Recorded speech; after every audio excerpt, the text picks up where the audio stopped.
It's coffee time with Hannah. How you doing?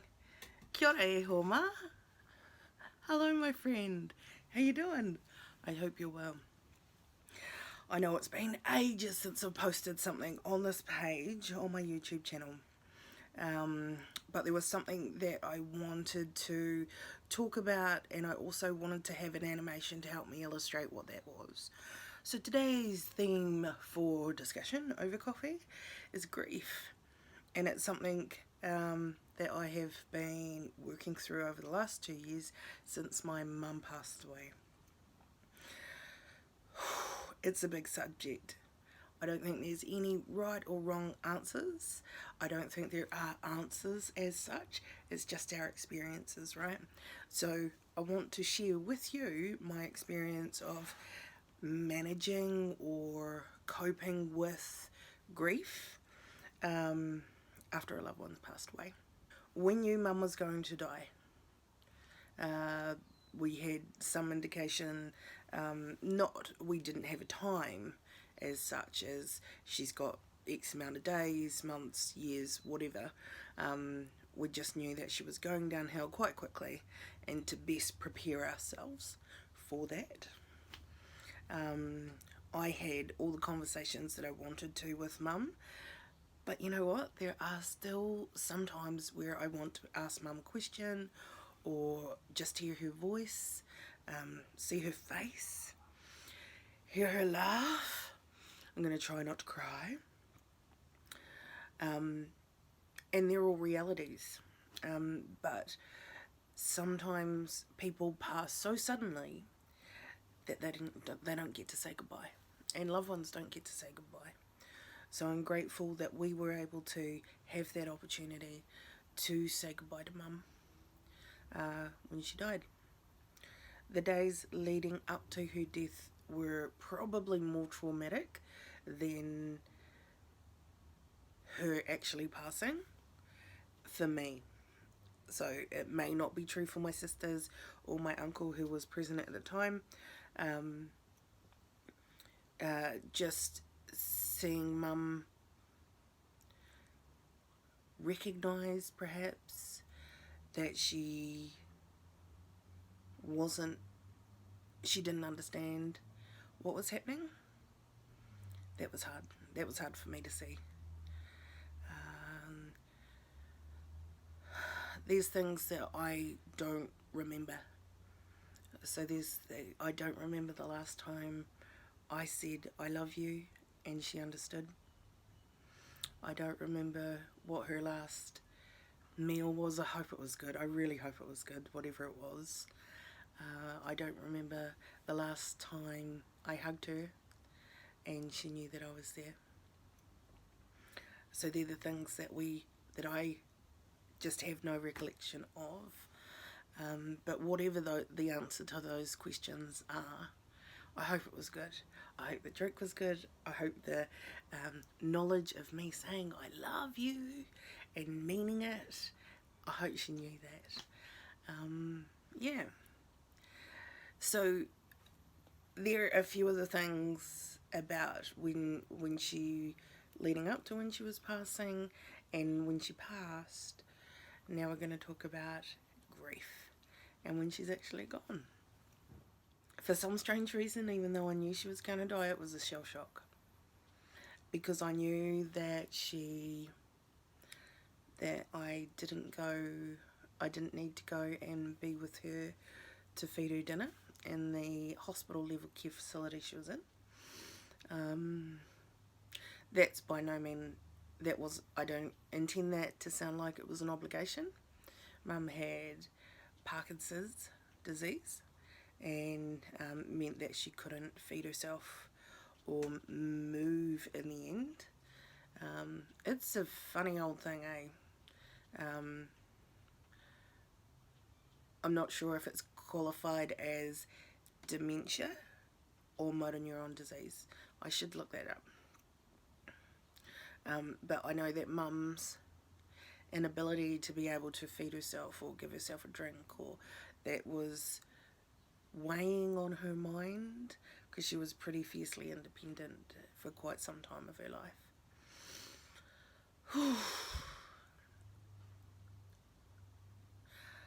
Then there's the tears. Then there's the heart struggle. The topsy-turvy, not knowing what to do, how to feel, where to be. And this was the weeks after Mum passed away. So I had to come up with a strategy of how I was going to manage what was happening for me at the time. So I had to eat. It didn't matter what it was. It didn't matter if it was once a day. It didn't have to be 3 times a day. The expectation was huge. But just making sure that I ate once a day at the very least. It was great. Good work. Drink water. Didn't need booze. Don't need booze now. I wanted to feel grief. I didn't want to miss anything. I wanted to sleep when I could. Yeah. And it didn't matter if it was half a dozen times a day, as long as I was resting my body. That was good. Yeah. During that time of grief, the whole where should I be, if I felt compelled to be somewhere or do something, if there was some activity. The day after we buried Mum, I was out of the house at 7 in the morning up at the cemetery. No one knew I was there, but that's what I felt compelled to do. If those things arise, it's like, just go do that. And that's okay. We give ourselves allowances to manage the best that we can. And it is different for so many people. It's different for everyone. Let's just qualify that. It's different for everyone. Some of the things that manifest themselves in me, and I didn't know it was a thing. I got anxious. I tried going back to work, probably too quickly, and if someone was talking to me beside me and trying to show me something, I'd be shaking, so much so that I wasn't able to type, and that's a big part of our job, so we need to be able to do that. And it's not the closeness of the communication or what we're trying to do, it's just the trying to listen to someone, compute that, and then have an output through my hands to be able to do something. There wasn't this connection, right? So it would just manifest it with me shaking. Yeah. It was different for me. It's not something that I experienced before, not like that. But I understood it very quickly about what was happening. I didn't know how to manage that at the time, so I left. I had to leave the situation. I had to leave work. It just wasn't good for me, let alone my job and productivity. Just wasn't the go. I am grateful for having an understanding employer. My team leader and a couple of my teamies came to the funeral, so they understood all of this process. And that was really cool. And even coming back to work, it was pretty cool, actually. Yeah. Can I drink a coffee? Because it's here. I've got the biggest cup in the world. Cousin Tanya, if you're watching, I am over at Astrid's house. I'm cat sitting for the weekend, and you bought us these cups. Well, you bought my sister these cups. I just use them every time I'm here.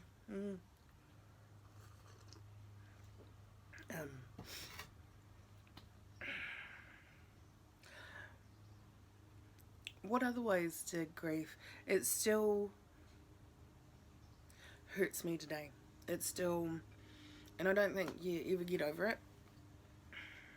It's been over 2 years. We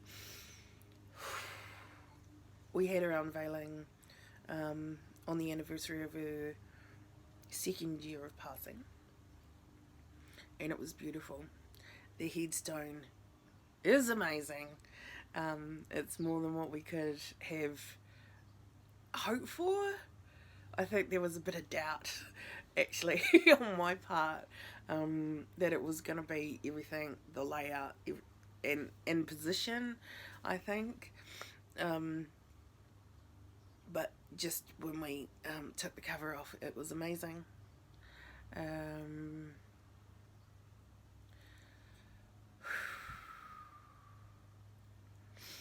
So, this little animation, I'm actually really stoked to be able to show you this. So, it's called the Ball, Box and Button Theory, I guess. If you can imagine a box with a ball in it and a button, and that button sits at the top of the box, and the ball kind of bounces around. Every time the ball hits the button, that's a trigger. That's us responding emotionally, physically, however it may be. Spiritually, I think. However it manifests itself. We're triggered, the ball's really big at the time, and it keeps hitting that button. Over time, the ball gets smaller. And it's not that it doesn't hit the button, because it does. It doesn't hit the button as often, because the ball isn't as big. I felt that was the best representation of what grief is. For me, at this time,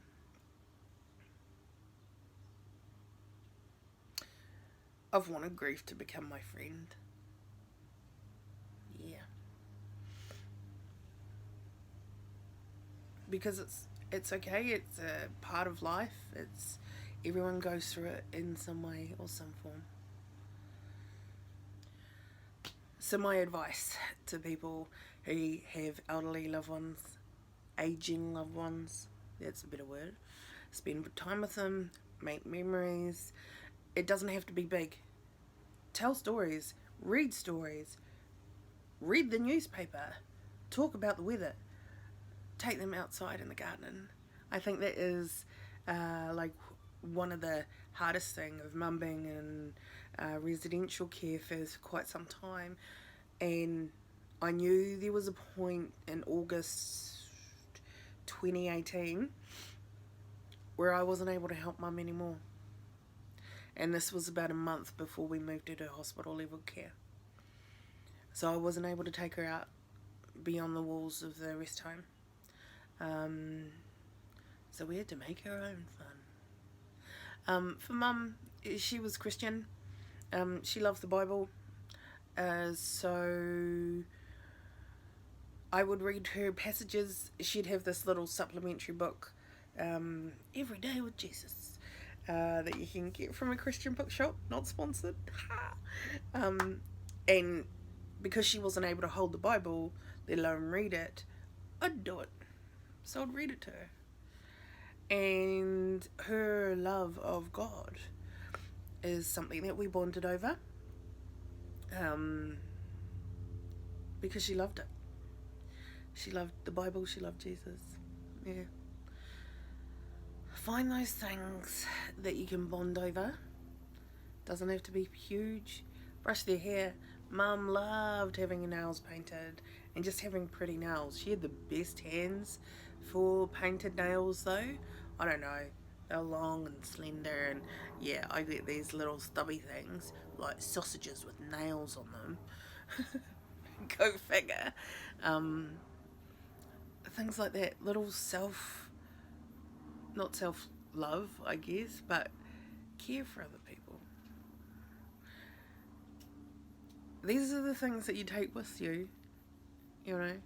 These are the memories that you create and you take with you after they're past.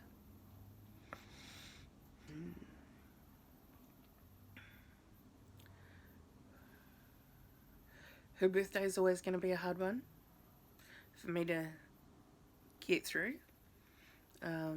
My birthday is actually harder for me to cope with than what hers is, because I would always make the effort to either get to her or talk to her on the day. She is where I originated from, so I wanted to pay respect and homage to her every year. On my 40th birthday, the day of, all I wanted to do was hang out with my mum. So I did. We made crazy Snapchats. And I'm not sure if some of them exist on my Facebook page. If they do, I will put it in here to share with you, because they're some of the things that I really enjoy. Mum had a pretty fierce sense of humour. She was very witty and very sharp. And she loved a good laugh. And anyone who could banter with her like that, she liked as well. So, that's my talk about grief. Should you feel compelled to share with me how it is that you responded to grief? What were your coping mechanisms at the time? What are they now? And have they changed? Leave a comment below. I'll get back to you when I see it.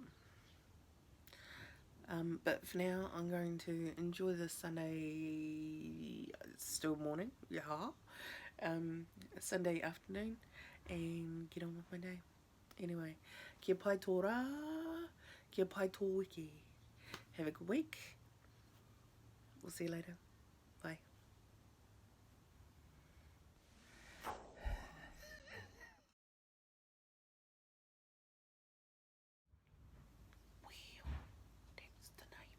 See, the thing about me living in an isolated area in the bush with 16 other people, not together, it's not a commune, but 16 other full-time residents live up in the village. And then staying here is a bit of a mindfuck, actually, because there are many, many houses, many, many sounds, many, many lights at night time, and traffic. People drive like idiots. And they're loud. Yeah. And they mow the lawn when I'm trying to make a video.